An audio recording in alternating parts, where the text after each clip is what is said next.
रुनकी झुनुकी ननदिया वेली झरोखा सब झाँकेली हो। रुनकी झुनुकी ननदिया वेली झरोखा सब झाँकेली हो। ए भाभी तोहरो सोया एक रोटिया त भूखिया मिटाई लेती हो। ए भाभी तोहरो सोया एक रोटिया त भूखिया मिटाई लेती हो। चौकी ताए ननदो टूटी गईले बेलना भी टूटी गईले हो। ए ननदो गेहुआ में लागी गईले घुनावा त रोटिया सपना भैले हो। ए ननदो गेहुआ में लागी गईले घुनावा त रोटिया सपना भैले हो। रुनकी झुनुकी ननदिया वेली झरोखा सब झाँकेली हो। ए भाभी दे तू घड़ी ला के पानी आता प्यासवा बुझाई लेती हो। ए भाभी दे तू घड़ी ला के पानी आता प्यासवा बुझाई लेती हो। घड़ी लाता ये ननदो फूटी गईले ढकनी भी टूटी गईले हो। घड़ी लाता ये ननदो फूटी गईले ढकनी भी टूटी गईले हो।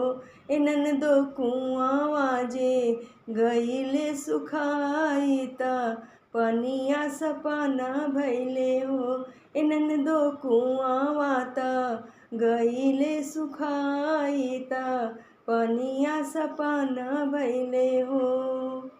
रुनकी झुनुकी ननदिया वेली झरोखा कुल झाँकेली हो। रुनकी झुनुकी ननदिया वेली झरोखा कुल झाँकेली हो। ए भाभी तोहर घरवा तेलवा जे होई हाना केसिया संवार लेती हो। ए भाभी तोहरा घरवा तेलवा जे होई हाना केसिया संवार लेती हो। तेलवा के सिसिया ननदो फूटी गईले अवरु बिखरी गईले हो।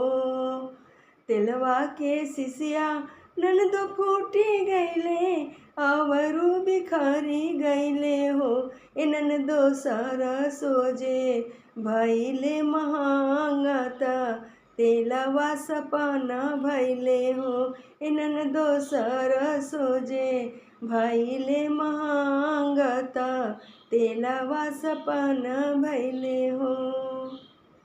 रुनकी झुनुकी ननदिया वेली झरोखा सब झाँकेली हो। रुनकी झुनुकी ननदिया वेली झरोखा सब झाँकेली हो। ए भाभी तनी सा तू बीरन भैया बोलाई तू ता भेंट हम करी लेती हो। ए भाभी तनी सा तू बीरन के बोलाई तू ता भेंट हम करी लेती हो। भैया तोहारो बाजार गईले रू बेंगलोर गईले हो। भैया तोहारो बाजार गईले रू बेंगलोर गईले हो। ए ननदी कैसे मैं बोलाई बिराना के घरवा तू चली जाऊँ हो। ए ननदो कैसे बोलाई तोहर बिराना के घरवा अपन चली जैतू हो। ए ननदी कैसे बोलाई तोहर बिराना के घरवा अपन चली जैतू हो। रुनकी झुनुकी ननदिया वेली झरोखा सब झाँकेली हो। रुनकी झुनुकी ननदो आवेली झरोखा सब झाँकेली हो। ए भाभी तनी एक रोटिया दे तू, भूखिया मिटाई लेती हो। ए भाभी तनी एक पनिया पिलाई दे तू, प्यासवा बुझाई लेती हो। ए भाभी तनी एक तेलवा दे तू, केसवा संवारी लेती हो। ए भाभी तनी एक बीरन बोलाई दे तू, दर्शन कही लेती हो। ए भाभी तनी एक बीरन बोलाई दे तू, दर्शन कही ले तू हो।